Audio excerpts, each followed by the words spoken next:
নবীজি ডেকে বললেন, সাহাবীরা, এই উস্তুনে হান্নানা কি জন্য কাঁদে তোমরা কি জানো? না না ইয়া রাসূলুল্লাহ, আমরা জানি না। নবীজি বললেন, কি জন্য তুমি কাঁদো? তুমি তো ছিলে মরা। বলে, হ্যাঁ ইয়া রাসূলুল্লাহ, আমি মরা ছিলাম, কিন্তু আপনার কদম মুবারক যেদিন পড়েছে, আপনার কদম মুবারকের বরকতে আমি খেজুর গাছ জিন্দা হয়ে গেছি।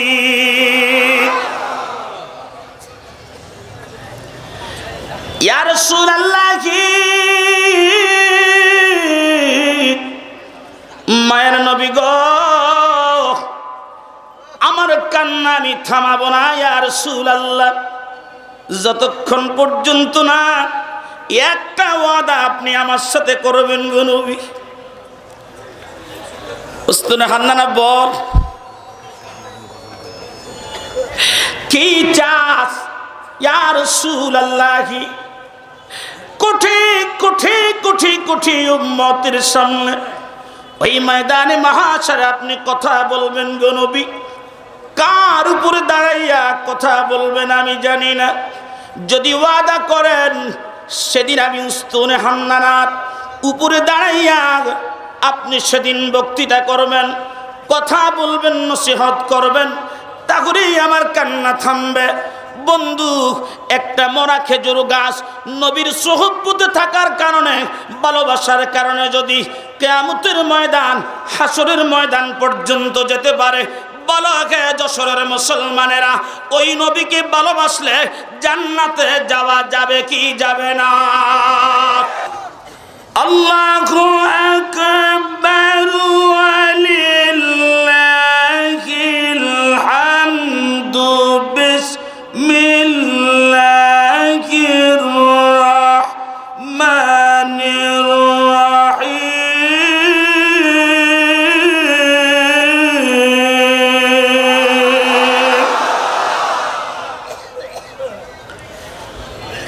ولله العزة ولرسوله وللمؤمنين।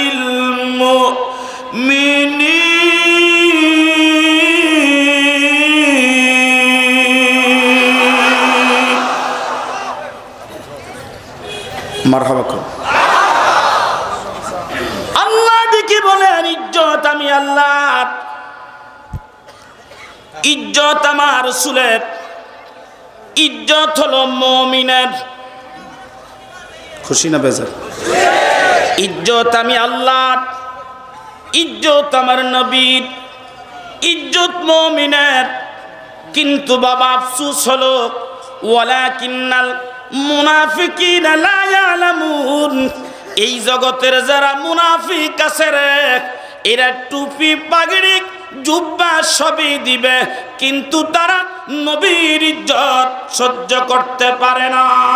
জবান খুলে কথা বলুন, ঠিক না বেঠে? বন্ধু মুসলমান, মহব্বতের কান লাগায় দেন বাবা, গভীর মনোযোগ লাগান।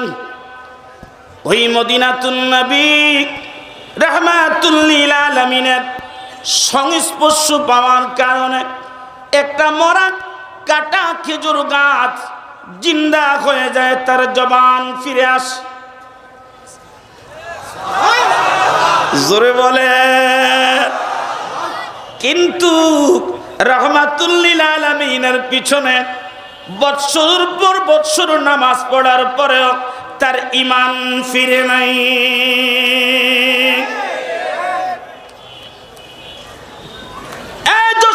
সুন্নি মুসলমানেরা, ও তরিকত পন্থী জাকির ভাইয়ারা, এখন একটা নতুন ফিতনা জারি হইছে। কয় সিরাজি খালি গেল সুন্নি সুন্নি কয়, ফরিদি খালি গেল সুন্নি সুন্নি কয়। আরে বেটা, আমার পরিচয় দেওয়া লাগবো, কারণ আমার পরিচয়ের সাথে যদি সুন্নি না থাকে তাহলে স্পষ্ট হবে না আমি সুন্নি না ওহাবি। আমার পরিচয়ের সাথে যদি সুন্নি না থাকে তাহলে মানুষ ভাববে যে আমি লামাযহাবি। কথা বলো ঠিক না বেঠে? এই জন্য আমি সুন্নি নাকি ওহাবি, আমি কি তরিকতপন্থী নাকি খারিজি, এটা স্পষ্ট করে জানিয়ে দিতে আমি কোন দলে আছি? কথা বলুন ঠিক না বেঠে?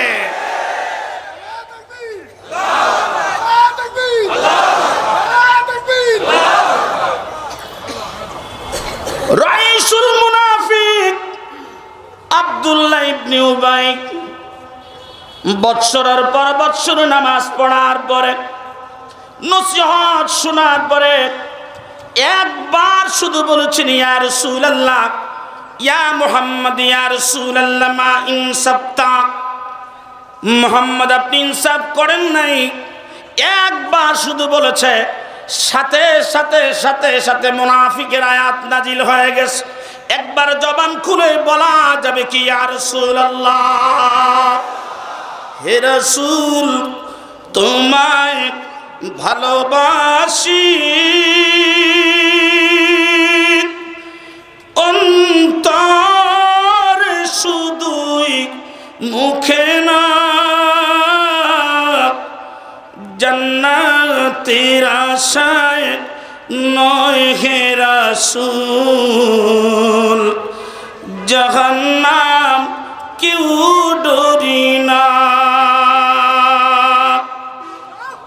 বাইরে আমার মসজিদে নববীর বাইরে যখন ইটা দিয়া ঘাটনি করে ব্লক বানাইয়া সুন্দর সুন্দর পাথর এনে মসজিদে নববীর মিম্বর বানিয়ে দেওয়া হলো, আল্লাহর হাবিবের নির্দেশে মসজিদে নববীর বাইরে উস্তুনে হান্নানাকে সরিয়ে রাখা হলো। নবীজি আসলেন, মসজিদে খুতবা দিবে, নসিহত করবে, নামাজ পড়বে। হঠাৎ করে মানবীয় কণ্ঠে কান্নার আওয়াজ। নবীজি রেখে বললেন, সাহাবীরা আমি যে কান্নার আওয়াজ শুনতেছি, তোমরা কি সেই কান্নার আওয়াজ শুনতেছ? বলে, হ্যাঁ ইয়া রাসূলুল্লাহ, আপনি যেমন শুনেন নবী গো আমরাও তেমন শুনি। ইয়া রাসূলুল্লাহ, আপনি যেমন শুনেন আমরাও তেমন শুনি। নবীজি বের হয়ে দেখলেন কোনো মানুষ তো নাই, এই খেজুর গাছটা এখানে পড়ে আছে, আর এই মরা খেজুর গাছের থেকে কান্নার আওয়াজ আসতেছে। একবার প্রত্যেকের জবান ফাটিয়ে বলবেন কি আল্লাহু আকবার। বেলাল আনসারী সাহেব বলছে, সুহবতের কারণে মানুষের পরিবর্তন হয়। হামিদি সাহেব বলছে, এরপরেরটা আপনি বলবেন। কারণ জামানার মুরাদ ফকির খাজা ফরিদপুরি বলছে, বাবা তোমরা যারা আমার এই সত্য তরিকা গ্রহণ করবা আর তরিকতের আমল করবা, বাবা আমি মিসকিন তোমাদেরকে আমার হাবিব কারীমের রওজা মুবারকে নিয়ে যাব। ওই মদিনা যেতে চান কি চান না? সবাই চান কি না? কারা কারা চান একটু হাত তুলে আল্লাহকে দেখান, নারে তাকবীর। আরে মদিনা মদিনা আশিক মুমিনের ঠিকানা, বলো না মদিনা মিনের ঠিকানা, বলো না মদিনা মদিনা আশিক না ইয়া মদিনা।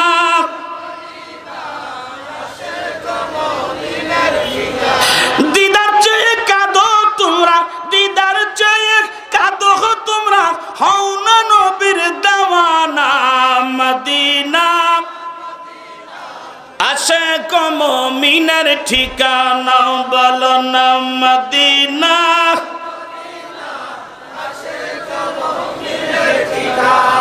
নবীজি ডেকে বললেন, সাহাবীরা এই উস্তুনে হান্নানা কি জন্য কাঁদে তোমরা কি জানো? না না ইয়া রাসূলুল্লাহ, আমরা জানি না। নবীজি বললেন, কি জন্য তুমি কাঁদো? তুমি তো ছিলে মরা। বলে, হ্যাঁ ইয়া রাসূলুল্লাহ, আমি মরা ছিলাম, কিন্তু আপনার কদম মুবারক যেদিন পড়েছে, আপনার কদম মুবারকের বরকতে আমি খেজুর গাছ জিন্দা হয়ে গেছি।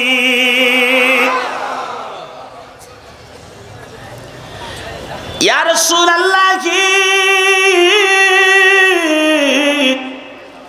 মায়ের নবী গো, আমার কান্না আমি থামাবো না। ইয়া রাসূলুল্লাহ, যতক্ষণ পর্যন্ত না একটা ওয়াদা আপনি আমার সাথে করবেন গো নবী। উস্তাদ হান্নানা বল, কি চাস ইয়া রাসূলুল্লাহ? কোটি কোটি কোটি কোটি উম্মতের সামনে ওই ময়দানে মাহশারে আপনি কথা বলবেন গো নবী। কার উপরে দাঁড়াইয়া কথা বলবেন আমি জানি না। যদি ওয়াদা করেন সেদিন আমি উস্তাদ হান্নানার উপরে দাঁড়াইয়া আপনি সেদিন বক্তৃতা করবেন, কথা বলবেন, নসিহত করবেন, তাহলেই আমার কান্না থামবে। বন্ধু, একটা মরা খেজুর গাছ নবীর সোহবতে থাকার কারণে, ভালোবাসার কারণে যদি কিয়ামতের ময়দান, হাসরের ময়দান পর্যন্ত যেতে পারে, বলো হে যশোরের মুসলমানেরা, ওই নবীকে ভালোবাসলে জান্নাতে যাওয়া যাবে কি যাবে না? সবাই বলো যাবে কি যাবে না? একবার আওয়াজ করে বলো যাবে কি যাবে না? আমরা জান্নাতে যেতে চাই কি চাই না? আল্লাহ আমাদের কি কবুল করেন, বলেন আমিন। প্রিয় ভাইরা আমার, সোহবতটা কেমন হওয়া উচিত? গতকালকে একটু মাত্র বলছিলাম, চুয়াডাঙ্গাত পিছন থেকে এসে আমাকে ৩৩,০০০ বল ধাক্কা দিয়ে বলতেছে সিরাজির নাম। ভাইরা আমার, সোহবতটা কেমন হওয়া উচিত?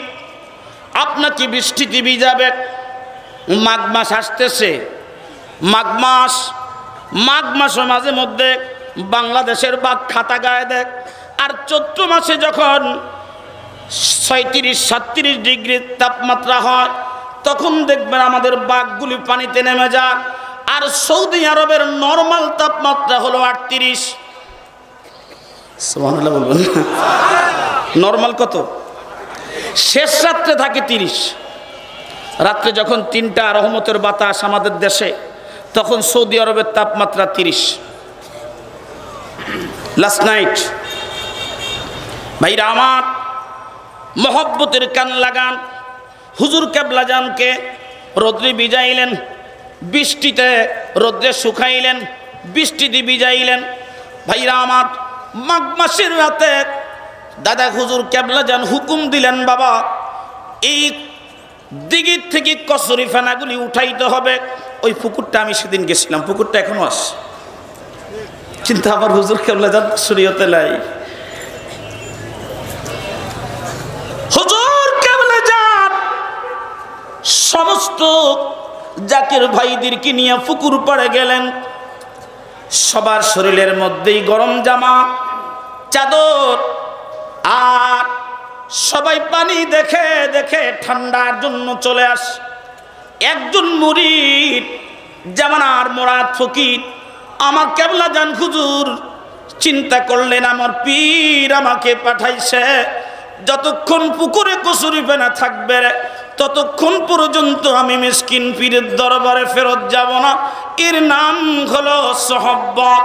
একবার জবান খুলে বলা যাবে কি মারহাবা?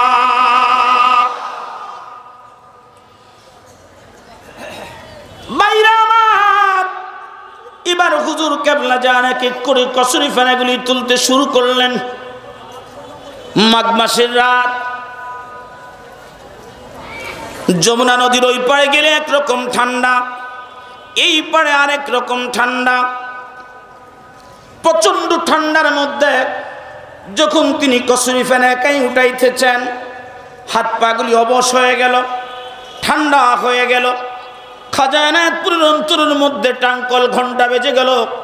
আহারে, আমারই সহজ সরল আমার সন্তানটা কোথায় জানি আস। এবার খুঁজে দেখলেন তিনি তো আর কেউ নয়।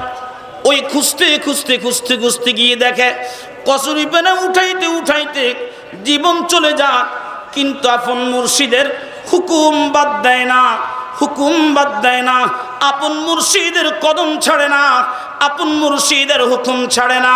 হুজুর কেবলা জান সেদিনই ওয়াদা করেছেন, শপথ করেছেন, বাবা হয় আমার মন্ত্রের সাধন হবে, না হয় আমার পতন হবে রে, আমি আমার পীরের কদম ছাড়ব না। প্রিয় ভাইরা আমার, দরবার শরীফের মধ্যে হইচই শুরু হয়ে গেল। সমস্ত খাদেমদেরকে ঘোষণা করা হলো, বাবা আপনারা কি যান নাই? বলে না হুজুর, ঠান্ডা, এই জন্য আমরা চলে আসি। হুজুর বলেন, বাবা আমার ছেলেটা কোথায়? বাবা বলে, কে? আমাদের মাওলানা ভাই নাকি? বলে, হ্যাঁ। উনি কোথায়? বলে, হুজুর আমরা সবাই আসছি, উনি তো আসে নাই। হুজুর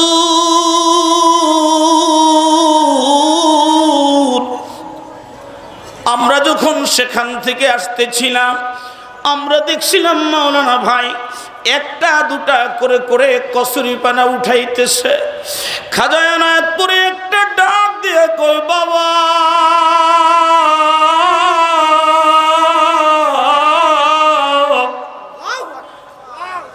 সবাই চলে গেল। বাবা ঠান্ডা মনে করে আমি তো তোকে পরীক্ষা করছিলাম, পীরের হুকুম মানার জন্য কি বাবা জীবন দিয়ে দিবি রে? হুজুর কেবলা জানকে উঠাইলেন। হুজুর কেবলা জান সেন্সলেস হয়ে গেছে। এমনি সুন্দর মানুষ, সমস্ত শরীরটা সাদা হয়ে গেছে, সমস্ত শরীরের রক্তগুলি ঠান্ডা হয়ে গেছে। এ জাকির ভাইরা, কেউ 30 বৎসর তরিকা করলেন, কেউ 40 বৎসর তরিকা করলেন। প্রথম যেদিন জাকির মঞ্জিলে গেলেন ভাই, সেদিন থেকেই আপনাকে হুজুর কেবলা যান আদর করে খাওয়াইলেন, ঘুম পাড়াইলেন, আর সুন্দর সুন্দর বাণী দিয়া আপনাকে নবীজির প্রেমের কথা মালা আপনাকে শুনাইলেন। ভাই শুধু একটাই বলছেন, বাবা রাসূলুল্লাহর মহব্বতই হলো প্রকৃত ঈমান। বেশি করে দুরূদ পড়ো, যদি বাবা পড়তে পারো আমার নবী পাকের সাথে তোমার সাক্ষাৎ হয়ে যাবে। জবান খুলে বলুন ঠিক না বেঠে? ও সুন্নি মুসলমানেরা, মহব্বতের কান লাগায়া দেন, গভীর মনোযোগ লাগান। কারি সাহেব আসতেছে সুরের বাঁশি নিয়ে। খুশি না বাজা? মারহাবা কোন মারহাবা। এবার ফাঁকি দিছে, কসিরাজি সাহেব আছে, আমি এবার যাইতাম না। এই মাত্র 3-4টার মধ্যে আইসে আমরার উপরে চাপ পড়ে গেছে, এই জন্য গলা বসে গেছে, শুনতে কষ্ট হচ্ছে বাবা।